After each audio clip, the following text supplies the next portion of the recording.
So I've been seeing a lot of things talking about people making commentary. Interestingly enough, the ones I've noticed that have been making the commentary are wealthy black people making the commentary about we should not be rioting, we should not be looting, we should not be tearing up our own communities. And then there's been an argument of the other side of we should be hitting them in the pocket. We should be focusing on the blackout days where we don't spend money. But you know, I feel like we should do both. And I feel like I support both. And I'll tell you why I support both. I support both because when you have a civil unrest like this, there are three types of people in the streets. There are the protesters, there are the rioters, and there are the looters. The protesters are there because they actually care about what is happening in the community. They want to raise their voices, and they are there strictly to protest. You have the rioters who are angry, who are anarchists, who really just want to fuck shit up, and that's what they're going to do regardless. And then you have the looters. And the looters almost exclusively are just there to do that, to loot. Now, people are like, well, what did you gain? Well, what did you get from looting?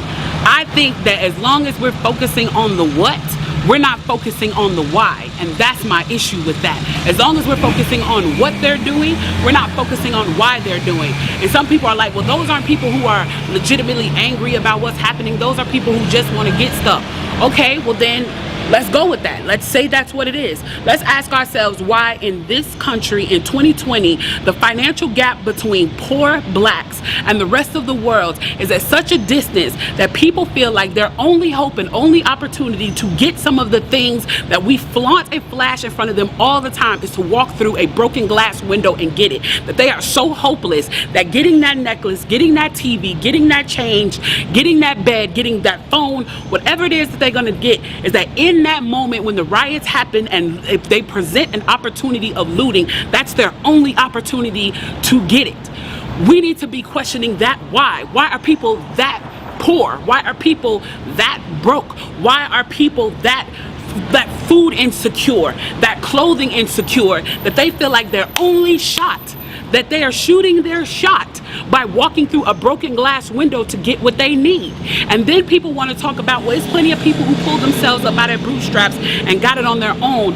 Why can't they do that? Let me explain to you something about economics in America. And I'm so glad that as a child I got an opportunity to spend time at Push where they taught me this, is that we must never forget that economics was the reason that black people were brought to this country. We came to do the agricultural work in the South and the textile work in the North. Do you understand that? That's what we came to do.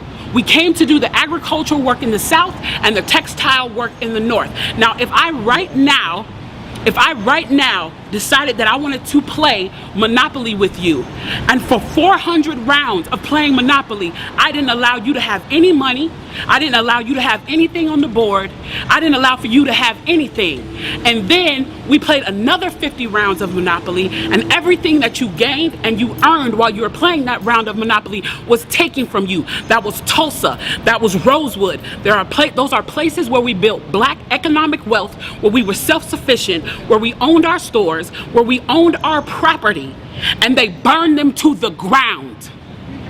So that's 450 years. So for 400 rounds of Monopoly, you don't get to play at all.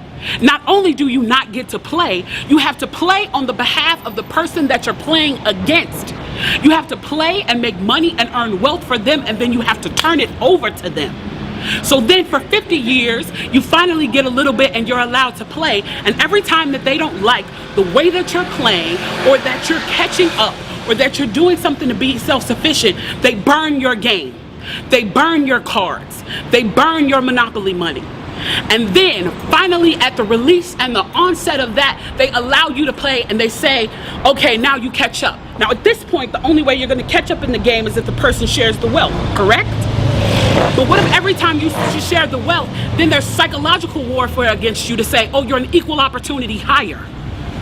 So if I played 400 rounds of Monopoly with you and I had to play and give you every dime that I made, and then for 50 years, every time that I played, if you didn't like what I did, you got to burn it like they did in Tulsa and like they did in Rosewood, how can you win? How can you win? You can't win. The game is fixed. So when they say, why do you burn down the community? Why do you burn down your own neighborhood? It's not ours. We don't own anything. We don't own anything.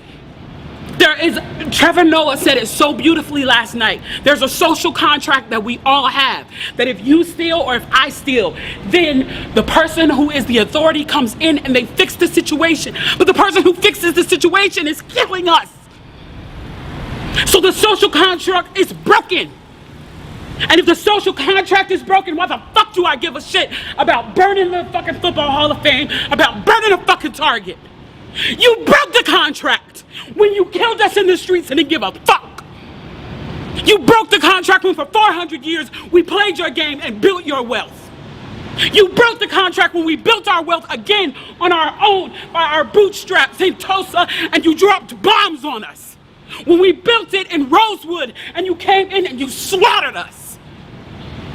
You broke the contract, so fuck your Target. Fuck your Hall of Fame.